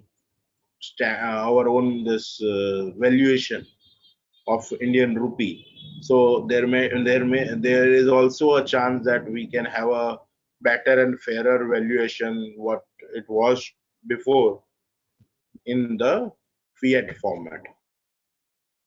So way forward, I think there will be more clarity on income tax part, how the income tax should be on the gains of cryptocurrency, and how it should be on mining, and how it should be on ICOs.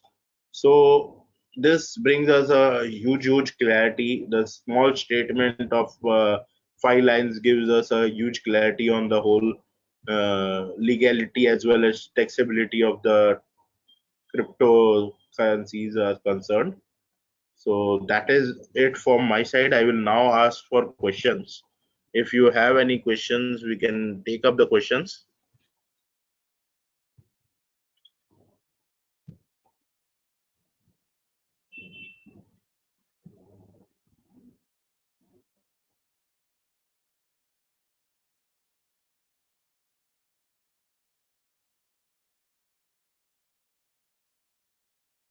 Abhishek bhai, we have a few of the question in the question tab. Yeah.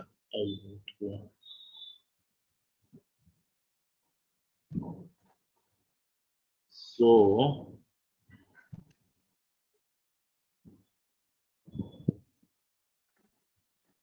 People asking about gift and blockchain and TDS.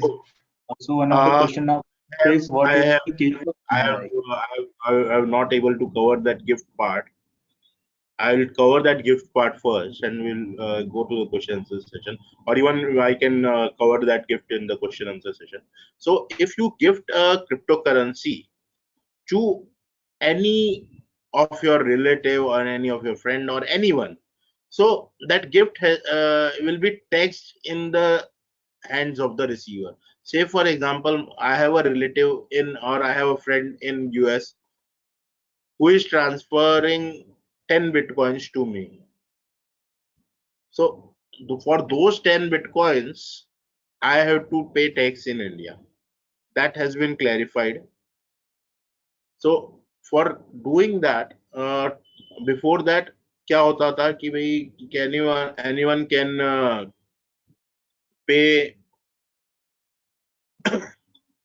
anyone can pay you in bitcoins without just as transferring it as a token of gift, and there will be no taxation. But again, to stop those transactions, government has come up that gift दे रहा है, दो कोई दिक्कत नहीं है, we will be taxing it.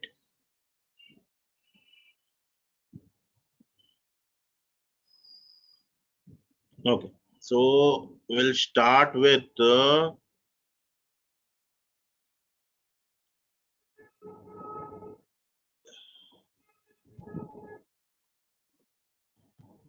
is a question of Hemant Mundra that if crypto has this question been taken, Virag bhai? If crypto is a national security threat, then why tax Yes, it? yes. All that taken. You can take a plus after what we received after 12 o'clock or 12:15 or at the last 30 minutes. Okay. Crypto is legal till there is a law which bans it. It is just not regulated. Like horse racing is both legal and not regulated, yet taxed also. Drugs and this question looks like an answer to me. So it is a view. It's a more than a view.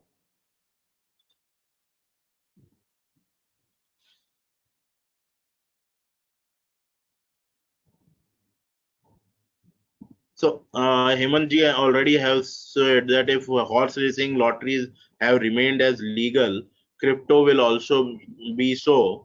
Regulations and taxation will only happen. So there are huge chances that crypto will stay as a asset, as I have so already told. And while it will be an asset, there will be huge regulations on the investors as well as the stock exchanges, because these are so-called stock exchange which are not regulated by anyone. This stock exchange are just 2 year 3 year old company which are coming which have developed some wallet mechanism and have become a stock exchange by getting some investors. So these are not safe as of now.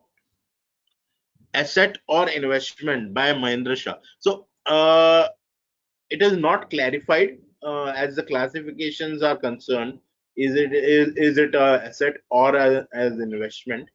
अभी इसको they have just recognized as an asset, capital asset करते हैं, investment करते हैं, क्या करते हैं पता नहीं, but as a asset it has to be recognized to be taxed. Next question is, so Abhishek ji, how come government is allowing ads of investing just in INR 100? This has been going on for more than a year. So there has been this problem. 100 rupees में सब आप cryptocurrencies खरीद सकते हैं, and that are the things. But again, you have to see that if you have to do cryptocurrency transaction, it is up to you, and government has not banned or illegalized cryptocurrencies as of now. तो जब तक वो ban या crypto currency को illegal नहीं declare करेंगे, तब तक ऐसी एक्टिविटी सब लोग कर सकते हैं. There is no ban on it. So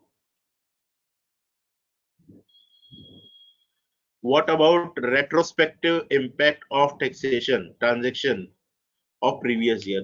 So Samtaji, as I already discussed, अगर हम कोई भी ट्रांजेक्शन जिसको रेट्रोस्पेक्टिवली देखें, तो हमको इसमें दो चीज देखनी चाहिए. रेवेन्यू सेक्रेटरी जी ने एक आंसर दिया था that it is not that cryptocurrency transactions will be taxed from the next year.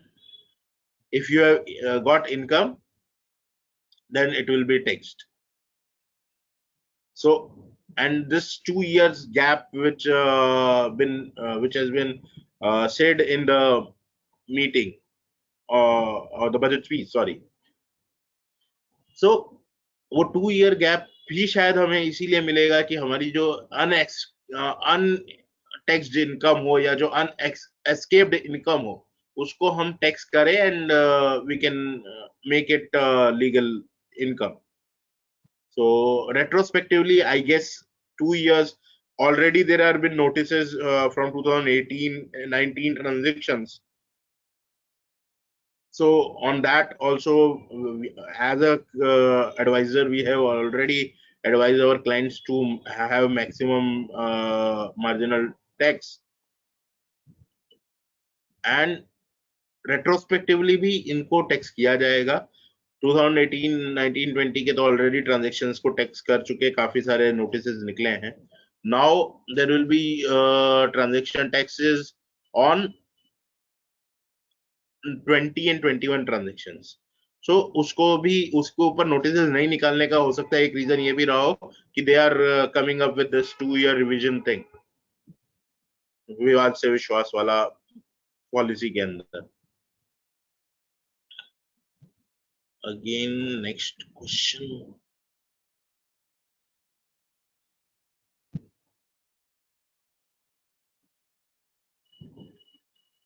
Deshmukh.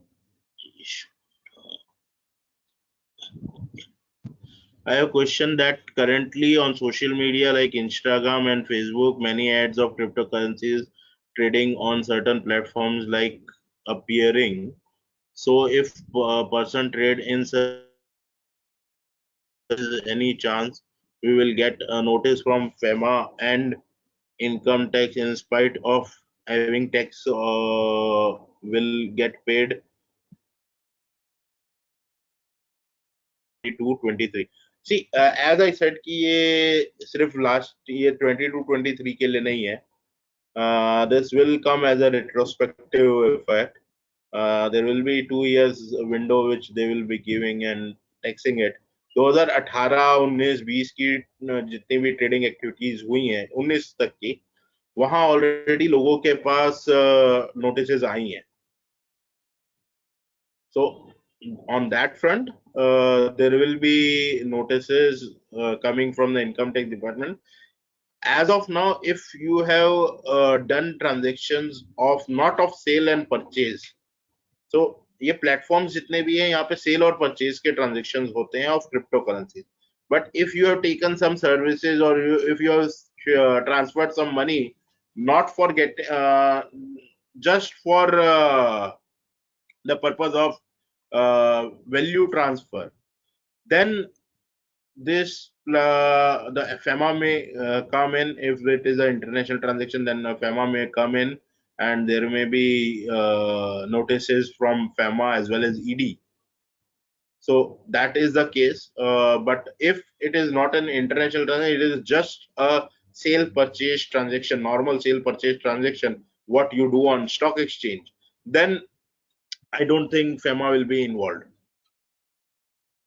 And another question is, in FY 2021, audit is necessary if the sale amount is above 20 crores.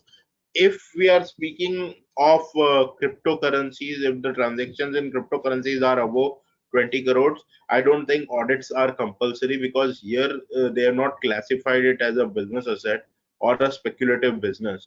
They have mostly said that this will be taxed at 30%, and there will be no expenses apart from buying allowed. So the fact about audit doesn't come into place, because audit tab karna zaruri hai when there are some expenses which are to be segregated. Here only purchase and sale transactions are there, and only buying is required. Buying information and buying value is required, which will be provided by the stock exchanges. So I don't think there will be any audits in this. So cryptocurrency defined as an asset under section 247A. So as of now it is not. Uh, there will be some classifications coming in with the regulations coming out for 22 and 22, sorry, 2023, and in that it may be defined as a as an asset, and if it is defined as an asset, then we have to see whether it has to be treated as a capital gain income or as income from other source. Should any specific disclosure in audit report? So as of now, what we have seen is, if a company is trading into cryptocurrency or providing any funds to any of the any people to invest or trade in cryptocurrencies, then there is a specific disclosure under Schedule 3. Other than that, there has been no other scheduled specific disclosure in tax audit reports or in company audit reports.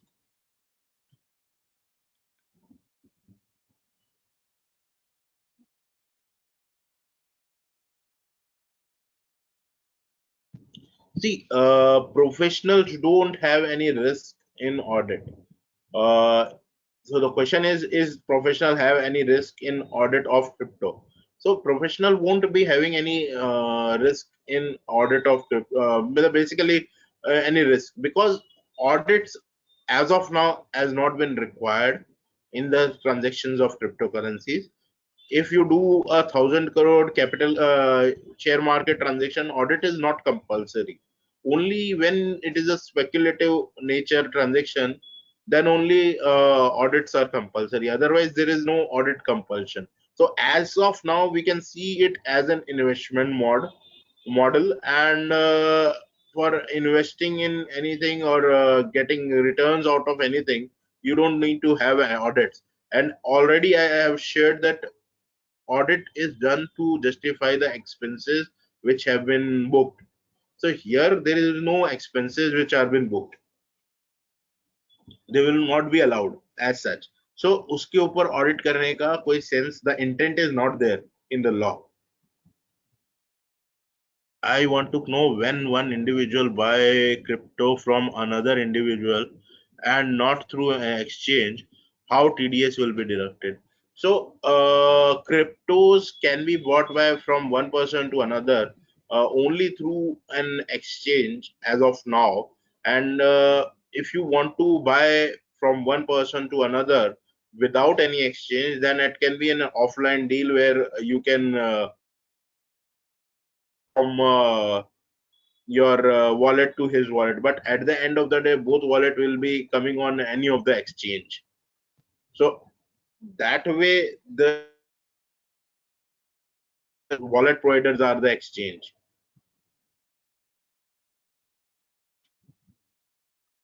If I will receive a gift before 31st March 2021, will it be taxable in my hands? Sumit ji, I guess it will be taxable as said by the Honorable Finance Secretary that the taxation on cryptocurrency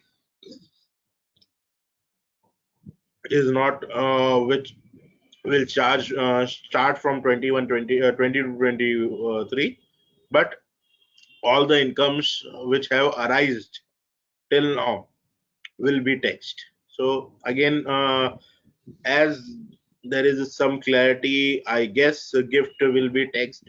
Even if not, if we can see, if the gift was more than 50,000, as there is the gift law, and there is no direct blood relation between the donor and donee, then gift will give as a gift it is taxable, and the value of the immovable property, or in this case intangible property, will be the market value of that particular thing. So in that case also, if you see, if it is not from your blood relatives, it is taxable till now. You can't say that it is not taxable.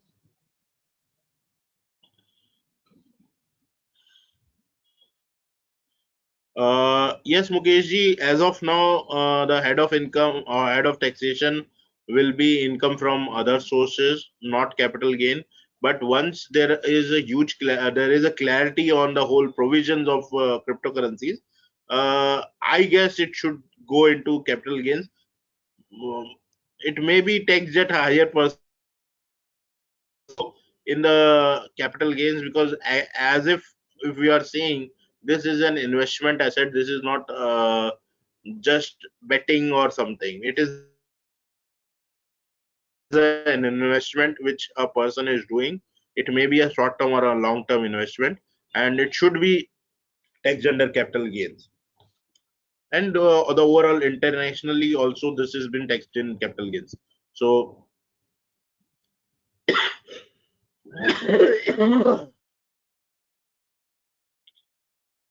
government has put crypto under tax. It will sooner be regulated and will become legal in lines of other countries like Singapore.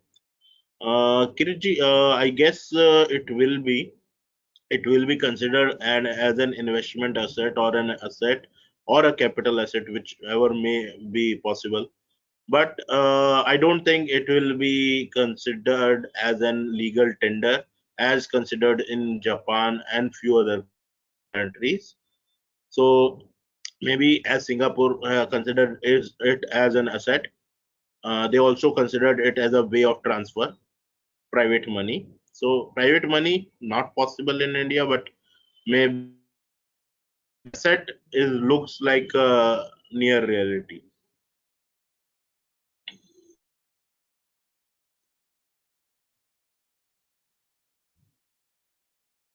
So if Ronak has again questioned, if an individual SSC has business of trading in crypto, what is your advice for 21?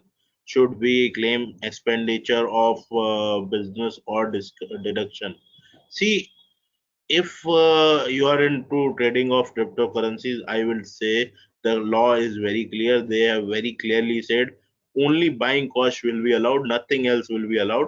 So if you want to play safe, you don't consider any of the expenditure of particular of that individual SSC for the business. Just as a buying and selling, and all the buying rates should be matched with the selling rates, and it should be so. Even now people will ask, what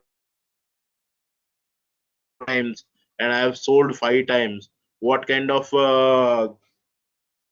how I can put it as a stock, because again capital gains is done on FIFO method. So you have to there is a lack of clarity on that side also कि इसको FIFO method से लिया जाएगा या किस method से लिया जाएगा.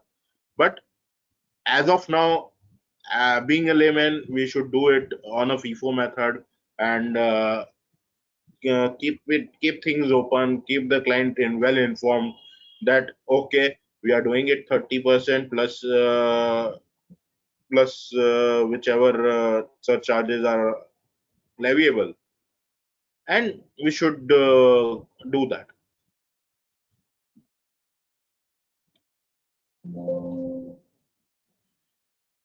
Again, I have many questions. What about NRIs trading cryptocurrencies, sir? If NRIs are trading cryptocurrencies, then again the residential rules will be taking care of those transactions. Who is not resident in India and trading cryptocurrencies, they will be taxed in their own country, not in India. Residential rules we have to see 65 days, 183 days. That has to be seen.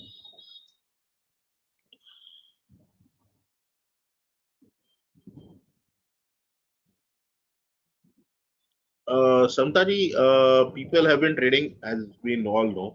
So if we see, there has been till 2018, all those people who have traded in cryptocurrencies may have got notices if they have been captured by the income tax department. If their bank accounts have received fund or they have paid any funds for buying the cryptocurrencies and government has been able to track them, then only they will be taxed. Otherwise they will go into the undisclosed side, and once all this search and seizure starts for particular thing, then they can come to the light. But again, that is a litigation matter. It will take huge years before this matter settles. So we can't say that the people who have invested before 2014 or even in 2014 will not get scrutinies or anything. What should we advise a client regarding GST? And if we go for GST, how to collect GST, as on the platform we don't see as of now GST is not required for an individual to trade cryptocurrencies. GST is required for the stock exchange because they are giving services of providing wallets as well as for the commissions on the transaction.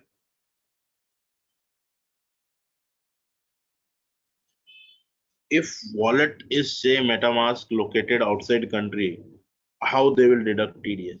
See, that is the kind of regulations which are required. Even if you say PayPal is an international payment gateway, but it has to fulfill Indian laws in terms of FEMA and as well as the income tax laws. So once the overall limits increases or overall limits surpasses, they also have to do it. They also even PayPal has to do. Again, the whole overall concept of building has to come in. They have to be very much clear. And only then the whole TDS regime or the income tax regime of cryptocurrency will succeed. ATC deductions, I am not sure about, but I can't actually comment on ATC deductions. But if we see on the other heads where there is a 30% tax, and if the 80% ATC deductions are allowed, only if that is the case, may in this case also they may allow it. But it is not of me to say anything because I am more in the tax side. Taxation of cryptocurrency is from my angle. I am more into the intent of law and how the cryptocurrencies will take it. But ATC deduction, I am not sure on. How will you idle value of gift. See, the value of gift, as all the cryptocurrencies or the digital currencies you have seen, have been traded on the platforms, and it will be market value of that day particular when you have been gifted.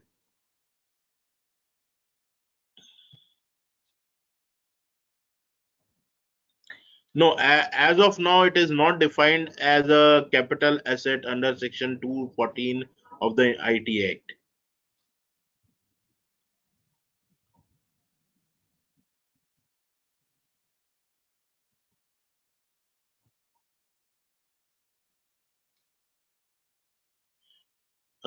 Yes, as there is a clarity, and in this financial year, I would suggest that you should disclose in where actually in other income, because there is no, as such, there is no clarity on the uh, head of the income is concerned. They have just said that it will be taxed at 30%. So we have to wait for another 1.5 months, and we'll just see that how the rules are formed for the particular transaction, and on the basis of that we should proceed further. So I guess all the questions have been answered. Virag bhai, if you are there. Yes, sir. Thank you Yes. so much, sir, for your time and your sharing knowledge. Despite you are attending the wedding, you have given us time. We are very thankful to you, sir. You covered all the questions as well. A wonderful presentation, and after that, you covered all the question as well. A very interactive session. We all are very thankful to you, sir. Thank you so much, sir. Thank you, Virag bhai. Thank you. Now you can attend the wedding as well, sir. Thank you. Thank you, sir.